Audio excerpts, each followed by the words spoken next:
Hey guys, Sean here. Welcome to the F1 Word and to the news that's been coming for the last few days now. Yes, the second part of the silly season puzzle has fallen into place following Kimi Raikkonen's retirement announcement last week, and that is that Valtteri Bottas will leave Mercedes at the end of this season and will race for Alfa Romeo in 2022.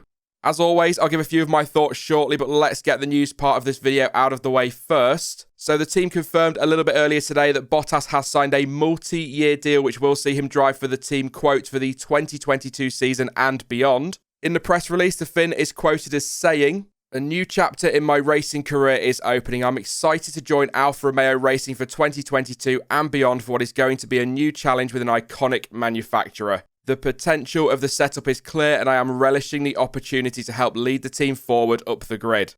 I'm grateful for the trust the team has put in me and I cannot wait to repay their faith. I'm as hungry as ever to race for results and when the time comes, for wins."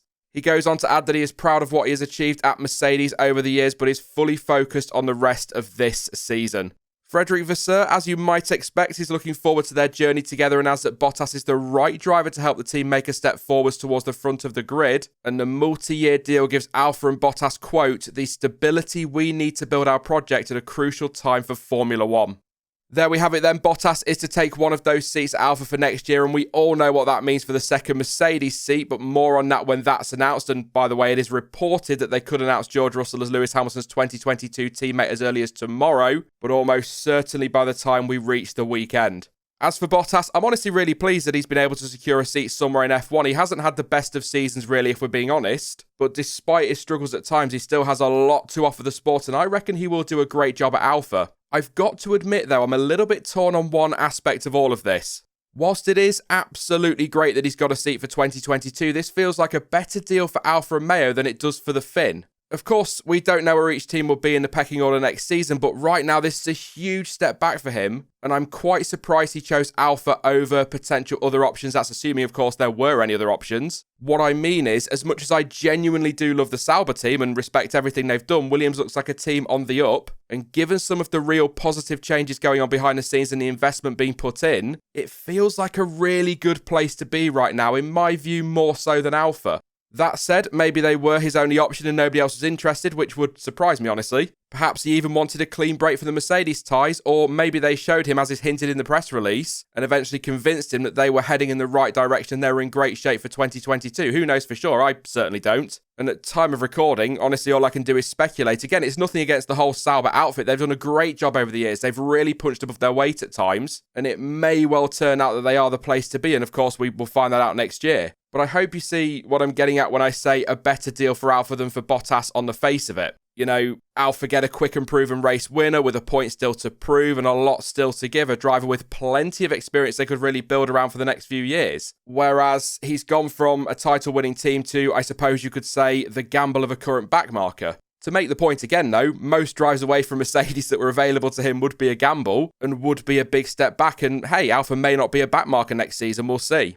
I'm going to stop before I waffle anymore and try to explain the same point again, though. But I hope they get it right with the car next year, and I hope he's able to settle quickly. And you know what? Maybe a refresh with a team where he is likely to be the number one driver and in a seat that isn't under question what feels like every 6 months will allow him to show that he can still do a great job and that he still has a lot to offer. He was a good teammate to Lewis Hamilton at Mercedes, as we saw at the weekend, and he did put in some strong performances during his 5 seasons with the team, picking up 9 wins, 17 pole positions, 63 podiums. Well, 63 career podiums, 54 with Mercedes, and played his part in helping the team secure the last 4 constructors' titles. He's not past it, and he's still a very good driver and a great option for Alfa. But as I'll go over another time, probably in the Russell announcement video, now felt like the right time for Mercedes to make a change, especially if we're looking to the future. But there's no denying the Bottas-Hamilton combination has been a good one for them over the last few years, and just for the record, I think 2019 was easily the Finn's best season in the car, not just statistically, but also in the way he was driving and his performances overall. And I must say, I really thought it would kick on from there and have a really strong 2020 and 2021, but it didn't happen and hasn't happened yet. I guess the pressure is off now, though, so he can just enjoy the rest of this season. It could be very, very interesting. Then again, based on what we saw on Sunday, it's quite clear the role Mercedes will expect him to play all the way down to Abu Dhabi.